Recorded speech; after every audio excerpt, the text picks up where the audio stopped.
Hi friends, welcome to our channel. இன்றைக்கி நம்ம என்ன பார்க்க போகிறோன்னா, ரொம்பவே ஹெல்தி அண்ட் டேஸ்டியான பீட்ரூட் சட்னி எப்படி பண்ணுறதுன்னு பார்க்கலாமா?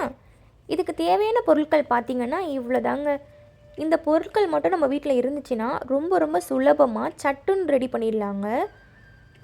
பீட்ரூட்டே பிடிக்காதுன்னு சொல்கிறவங்களுக்கு கூட இந்த மாதிரி சட்னி ரெடி பண்ணி கொடுங்க, அவ்வளோ விரும்பி சாப்பிடுவாங்க. வாங்க இது எப்படி பண்ணுறதுன்னு பார்க்கலாம். ஒரு மிக்சர் ஜாரில் ஒரு மீடியம் சைஸ் பீட்ரூட்டை நல்லா கழுவிட்டு தோல் சீவிட்டு இந்த மாதிரி கட் பண்ணி எடுத்துக்கோங்க. காரத்துக்கு 2 பச்சை மிளகாய், உங்களுக்கு காரம் இன்னும் அதிகமாக வேணும்னா இன்னொரு பச்சை மிளகாய் சேர்த்துக்கோங்க.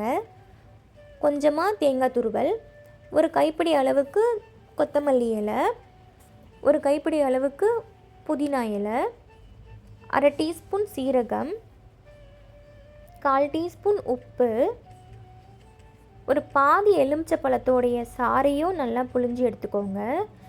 நம்ம இது எல்லாமே டைரெக்டாக மிக்சியில் போட்டு அரைக்கிறமே நினைக்காதீங்க. ஒரு தடவை இந்த மாதிரி உங்கள் வீட்டில் இருக்கவங்களுக்கு செஞ்சு கொடுத்து பாருங்கள். திரும்ப திரும்ப இந்த சட்னி தான் உங்கள் வீட்டில் நீங்கள் செய்வீங்க. அந்த அளவுக்கு இந்த சட்னி எல்லாருக்கும் அவ்வளோ பிடிச்சிடும்.